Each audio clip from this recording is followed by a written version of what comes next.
Hello, जय हिंद, नमस्कार साथियों, कैसे हैं आप? आशा करता हूं बहुत अच्छे होंगे। मैं पीके सर एक बार फिर अपने यूट्यूब परिवार टॉपर्स एकेडमी एमबीडी पर आप सभी का तहे दिल से धन्यवाद करता हूं साथियों। जैसे कि आपने देखा, हमारी एक दिन क्लास नहीं हो पाई है साथियों, लेकिन अब फिर हम आ गए हैं 10 क्वेश्चनों के साथ, बिल्कुल सीरीज के साथ में। अब आपको पर डे बिल्कुल 10 क्वेश्चन मिलेंगे और हमारा बायो का मॉड्यूल स्टार्ट हो गया है साथियों।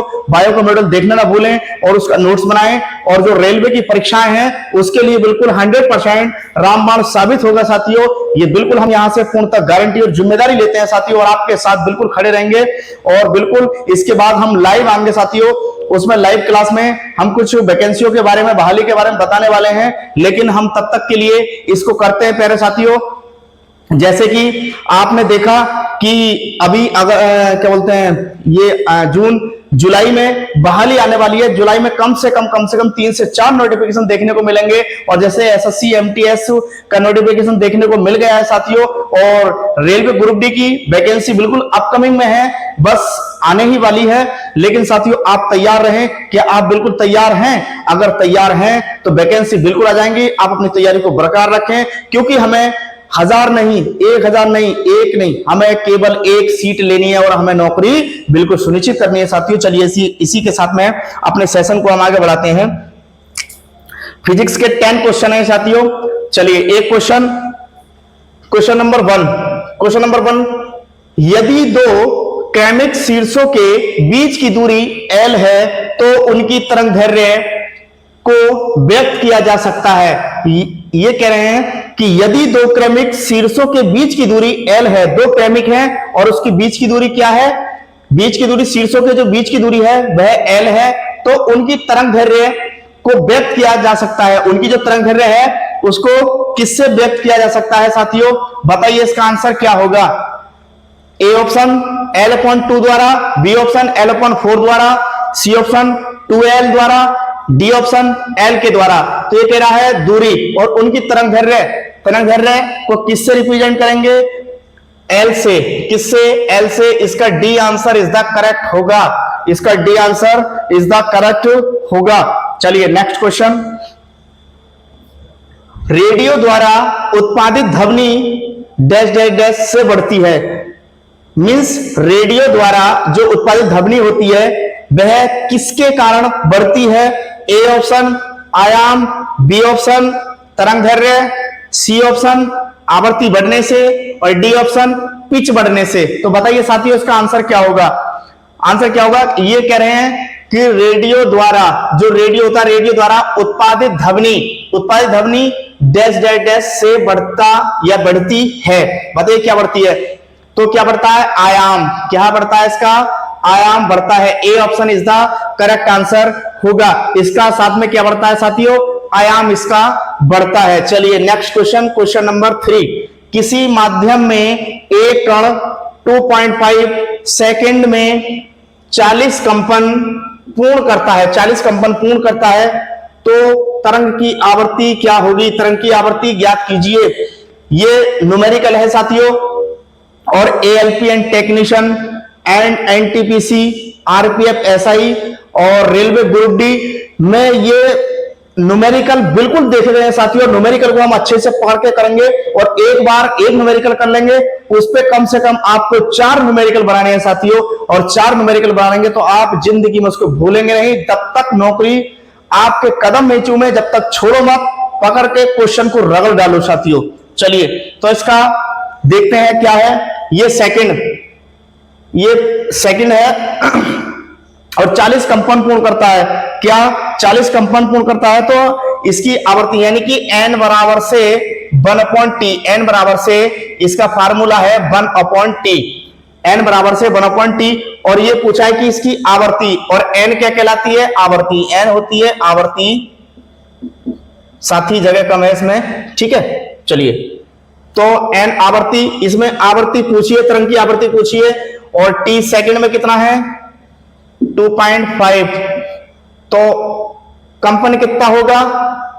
40। कितना होगा कंपन होगा 40। अब साथी इसको काटेंगे, पॉइंट हटाओ, 0 बढ़ा लो, ठीक, काट लेंगे इसको। 5 पंजे 25, 5 अट्ठे 40, बचा 1। अब फिर 5 से काटेंगे, 5 ही कम 5, बचे 3, 5 छंग 30, तो इसका आंसर आएगा 16 है, 16 हर्ट्ज। तो इसका आंसर आएगा 16 हर्ट्ज। क्या आएगा इसका आंसर? आंसर होगा ए, 16 हर्ट्ज। बस इसका क्या है, फार्मूला याद करना पड़ेगा, यानी कि आवर्ती बराबर से 1/t, आवर्ती बराबर से 1/t। इसका जो सूत्र है, सूत्र देखेंगे हम, n बराबर से 1/t, n बराबर से 1/t। अगर तरंग की आवर्ती पूछे, यहां तरंग की आवर्ती पूछे, अगर अनुदैर्ध्य का पूछेगा या कंपन पूछेगा, तो हम दूसरा फार्मूला यूज करेंगे, जैसे कि आगे एक न्यूमेरिकल आएगा। चलिए नेक्स्ट क्वेश्चन, क्वेश्चन नंबर 4। तरंग चाल, तरंग चाल आयाम तरंग दैर्ध्य और आवर्ती सभी को कहा जाता है, इनको क्या कहा जाता है साथी? बताइए इसका आंसर क्या होगा, क्वेश्चन नंबर 4। तो बताइए, तरंग चाल, आयाम, तरंग दैर्ध्य और आवर्ती सभी को क्या कहा जाता है, हम देखते हैं। और 10 सुपर 10 क्वेश्चन है साथी। अगर आपने ये 10 क्वेश्चनों को पर डे अगर आप नोट डायरी में कर लिया, तो 100% हम यहां से दावा करते हैं साथियों, आप 100% एग्जाम में बिल्कुल निपुण हो जाएंगे और निपुणता दिखाएंगे साथियों, और सिलेक्शन की तरफ आप बिल्कुल दौड़ेंगे। चलिए, तो इसका आंसर क्या होगा? ए ऑप्शन, तरंग के रासायनिक गुण। ए ऑप्शन, तरंग के रासायनिक गुण। बी ऑप्शन, तरंगों की विशेषताएं। सी ऑप्शन, तरंग के घटक। सी ऑप्शन, तरंग के घटक। डी ऑप्शन, तरंग के कार्य। तो बताइए इसका आंसर क्या होगा साथी? इसका आंसर होगा तरंग की विशेषताएं। क्या होगा? तरंग की विशेषताएं। जो तरंग की, ये सब क्या है? अपने आप में तरंग है, चाल, आयाम, तरंग दैर्ध्य और आवर्ती सभी क्या कही जाती है? ये तरंगों की विशेषताएं, तरंगों की ये विशेषताएं होती हैं। Next question, question number 5। एक ध्वनि स्रोत 400 हर्ट्ज है, ये न्यूमेरिकल है साथी, न्यूमेरिकल को अच्छे से देखेंगे। एक ध्वनि स्रोत 400 हर्ट्ज आवर्ती और 2.5 m यानी कि मीटर तरंग दैर्ध्य की तरंगे भेजता है, तब ध्वनि तरंगों की चाल क्या होगी? अब इसमें चाल पूछा है, इसमें ये नहीं पूछा है कि आवर्ती, इसमें पूछा है चाल। तो इसका फार्मूला जो होता है साथी, इसका फार्मूला होता है, क्या फार्मूला होता है इसका? बताइए इसका फार्मूला। जैसे कि लैम्डा बराबर से v बराबर से n लैम्डा, v बराबर से n लैम्डा हम इसमें यूज करेंगे, मींस v बराबर से n लैम्डा, v बराबर से n लैम्डा। अब हमें क्या पूछी है? चाल पूछी है इसकी। तो अब हम रखेंगे इसको, मान रखेंगे कैसे? n तरंग दैर्ध्य 2.5, तरंग दैर्ध्य कितनी है? 2.5 इक्वल कितना है? 400, 400। जब इसको हम पॉइंट हटाओ, एक जीरो घटा दो, एक जीरो काट दो इसमें से, 25 चौका 100, 25 चौका 100, 1000 क्या आएगा? 1000 मीटर सेकंड, 1000 मीटर सेकंड इसका आंसर आएगा, 1000 मीटर सेकंड इसका आंसर आएगा। क्वेश्चन नंबर 5 का है सी, 5 का C is the correct answer. n बराबर v बराबर से n लैम्डा, v बराबर से n लैम्डा, क्योंकि यहां चाल पूछी है, और जैसे कहते हैं कि चाल बराबर से दूरी बटे समय, चाल बराबर से दूरी बटे समय, हमें चाल पूछी है, लेकिन यहां पूछी है आवर्ती। आवर्ती कितनी है इसकी? आवर्ती है 400 और तरंग दैर्ध्य कितनी है? 2.5, आवर्ती 2.5, इसलिए इसका आंसर आएगा 1000 मीटर सेकंड, 1000 मीटर पर सेकंड। चलिए नेक्स्ट क्वेश्चन, क्वेश्चन नंबर 6। एक स्रोत तरंग से 0.3 सेकंड में 40 शिखर, क्रेस्ट और 40 गर्त, गर्त को ट्रफ कहते हैं और शिखर को क्रेस्ट कहते हैं। मींस एक बार क्वेश्चन फिर पढ़ लेते हैं। एक स्रोत तरंग से 0.3 सेकंड में 40 शिखर, क्रेस्ट और 40 गर्त ट्रफ बनते हैं, तो तरंग की आवर्ती ज्ञात करें। तो तरंग की आवर्ती ज्ञात करें। अब यहां पे भी यही फार्मूला लगा देंगे, n बराबर से 1/t। क्या लगाएंगे? n बराबर से, हाँ यही क्वेश्चन है, n बराबर से 1/t, n बराबर से 1/t। अगर 40 शिखर कह दे या 40 गर्त कह दे, बात एक ही मानी जाएगी इसकी। ठीक है साथी, बात एक ही मानी जाएगी। तो अब हम इसको रखेंगे, क्या है? समय कितना है इसमें? समय है t 0.3 अब ऊपर इसमें तरंग स्रोत क्या है 40, क्या है साथी 40। अब पॉइंट हटाओ, बराबर से 1/t, n बराबर से 1/t, तो ऊपर पॉइंट हटाएंगे 0 बढ़ाएंगे। अब इसको काटेंगे, 3 1 जा 3, 1 बचा, एक केरी 1 बची, तो 3 3 जा 9, फिर 1, 3 3 जा 9, फिर 1, 3 3 3 3, तो इसका आंसर आएगा 133.33। इसका आंसर होगा सी। क्या होगा इसका आंसर होगा सी। इसका आंसर होगा C. Next question, question number 7। Next question, question number 7। तरंग का आयाम होता है, जो तरंग का आयाम होता है वह कौन सा होता है? 4 ऑप्शन आपके सामने है, बताइए इसका आंसर क्या होगा। तरंग का आयाम जो होगा वह कौन सा होगा?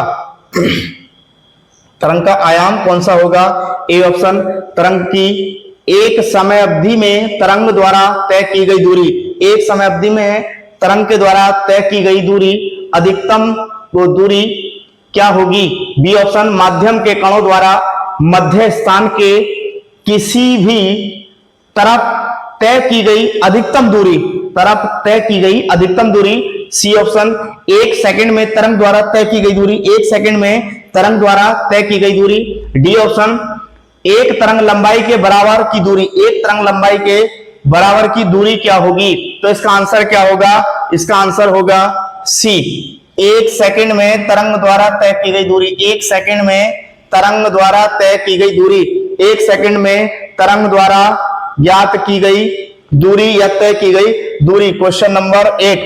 आवर्ती, आवर्ती में प्रकट की जाती है, आवर्ती में प्रकट की जाती है और दर्शाता है कि घटना प्रति सेकंड दोहराई जाती है, घटना प्रति सेकंड दोहराई जाती है, जो आवर्ती होती है साथी। आवर्ती, आवर्ती में प्रकट की जाती है और दर्शाई जाती है कि घटना प्रति सेकंड दोहराई जाती है, प्रति सेकंड दोहराई जाती है। तो बताइए इसका आंसर क्या होगा? Question number 8। क्वेश्चन नंबर 8 का आंसर बताएं। A option ohm, B option decibel, C option ampere, D option hertz. तो बताइए साथी इसका आंसर क्या होगा? आवर्ती, जब आवर्ती होगा तो जाहिर सी बात है क्या होगा? उसका हर्ट्ज होगा, क्योंकि सेकंड, घटना प्रति सेकंड दोहराई जाती है, घटना प्रति सेकंड दोहराई जाती है।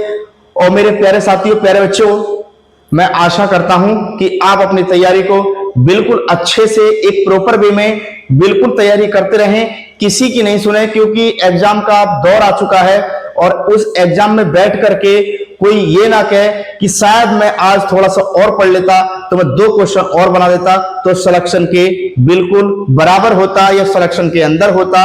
अगर एक क्वेश्चन आपका छूट जाता है तो साथी पॉइंट कुछ से आप बाहर निकल जाएंगे, नौकरी से छट जाएंगे और नौकरी आपकी फिर नहीं बनेगी। लेकिन हम इस प्रकार का विश्वास दिलाते हैं आपको, हम नौकरी को सुनिश्चित आपको करा करके देंगे।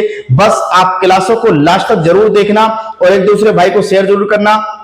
जितने भी मेरे भाई बहन प्यारे जो गरीब घर से हैं, बेचारे जो पढ़ने में असक्षम हैं, उनके पास तक ये क्लास बिल्कुल फ्री ऑफ कॉस्ट पहुंचा दें और बिल्कुल एक दूसरे भाई को शेयर कर दें साथी। अगर कोई देख भी लेगा, अगर किसी की नौकरी लग भी जाएगी तो साथी बहुत अच्छी बात है, खुशी का पल होगा कि मेरे भाई उसने नौकरी ले ली।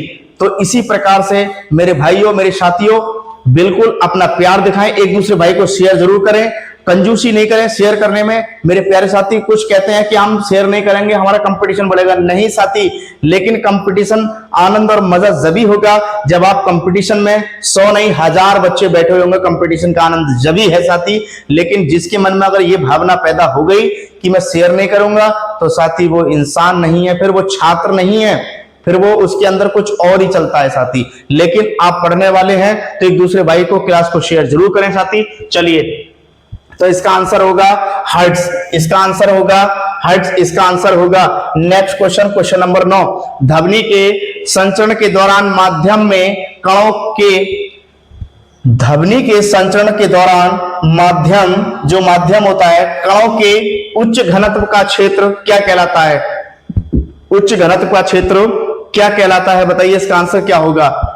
ए ऑप्शन विरलन, बी ऑप्शन अनुनाद, सी ऑप्शन संपीड़न, डी ऑप्शन दोलन। तो तो बताइए इसका आंसर क्या होगा। ये कह रहा है माध्यम उच्च घनत्व का क्षेत्र क्या कहलाएगा, संपीड़न। क्या कहलाएगा, संपीड़न कहलाता है। इसका आंसर होगा C option is the correct answer. और मेरे प्यारे साथी इसका नोट्स में कन्वर्ट करते चलें और इसी प्रकार से क्वेश्चन देखते और चलें। क्वेश्चन नंबर 10 और आज का ये लास्ट क्वेश्चन होगा। यदि एक सुरंग और इसके क्रमागत गर्त के मध्य दूरी L है तो तरंग दैर्घ्य होगी, तो तरंग दैर्घ्य क्या होगी, बताइए इसका आंसर क्या होगा। क्वेश्चन नंबर 10, क्वेश्चन नंबर 10 क्या है, ये यदि एक सुरंग और इसके क्रमागत सुरंग और गर्त मींस बोल दिया उन्होंने, एक तो सुरंग है और एक है गर्त। मींस जिस प्रकार से ये एक डायग्राम देता है, चलिए पेन दूसरा ले लेते हैं। एक ये डायग्राम है, ये डायग्राम, ठीक है साथी। एक बार ऐसे सुरंग, एक बार नीचे गर्त, फिर ऊपर सुरंग, फिर गर्त, फिर सुरंग, फिर गर्त, फिर सुरंग, और ये पूरा यहां जाके समाप्त हो जाता है। तो ये ऊपर जो उठी हुई है, ऊपर जो है ये, इसको क्या बोलेंगे, इसको बोलेंगे हम, क्या बोलेंगे, सुरंग। क्या बोलेंगे इसको बोलेंगे सुरंग, इसको सुरंग बोलेंगे। और जो नीचे वाली है ये है गर्त। क्या है साथी, ये है गर्त। तो नीचे वाला, जैसे नीचे कोई भी इंस्ट्रक्शन है, कोई भी इस प्रकार से चला तो सुरंग, नीचे आया तो गर्त, फिर से चला ऊपर आया सुरंग, नीचे गया गर्त। मींस गर्त मानी नीचे, सुरंग मींस शिखर पर। ठीक है साथी, आप भूलेंगे नहीं कभी, सुरंग और गर्त में यही अंतर है। अगर ऊपर जाएगा तो सुरंग होगा और नीचे आएगा तो क्या होगा, गर्त होगा। तो बताइए इसका आंसर क्या होगा। क्वेश्चन नंबर 10 अब समझ में आ ही गया होगा आपके, सुरंग और गर्त है और मध्य दूरी L है तो तरंग दैर्घ्य है, तो तरंग दैर्घ्य क्या होगा इसका आंसर होगा 2L। इसका आंसर होगा 2L। तरंग दैर्घ्य है जब उसकी सुरंग और गर्त हैं, दो गतियां हैं इसमें, दो गतियां, तो 2L इसकी तरंग दैर्घ्य हो जाएगी साथी। और ये आज हम क्वेश्चन आपको घर के लिए क्वेश्चन दे रहे हैं, कल के नेक्स्ट जितने भी क्वेश्चन दे रहे हैं साथी, एक क्वेश्चन नोट करते हुए चलेंगे क्वेश्चनों को। सूर्य में कौन सा तत्व सर्वाधिक मात्रा में रहता है, एक बार फिर सुन लें। सूर्य में कौन सा तत्व सर्वाधिक मात्रा में पाया जाता है या सर्वाधिक मात्रा में रहता है साथी, इसका आंसर कमेंट बॉक्स में जरूर रिप्लाई करें। और संडे के दिन हम इन क्वेश्चनों को, सारे क्वेश्चनों को उठा करके आपको प्रोवाइड कराएंगे और आपको लिखवा देंगे साथी। और मेरे प्यारे बच्चों, बायो का सेशन को बिल्कुल आप नोट्स बनाना ना भूलें, बहुत अच्छे से करा रहे हैं, एक भी क्वेश्चन आपका छूटने वाला नहीं है साइंस से, ये हम पूर्णतः विश्वास और जिम्मेदारी दिलाते हैं साथियों। और मैं आशा करता हूं ये क्लास आपको बहुत हेल्पफुल और मददगार साबित होगी साथियों। और इसी प्रकार से हमारी आप मदद करें। Love you all, love you all.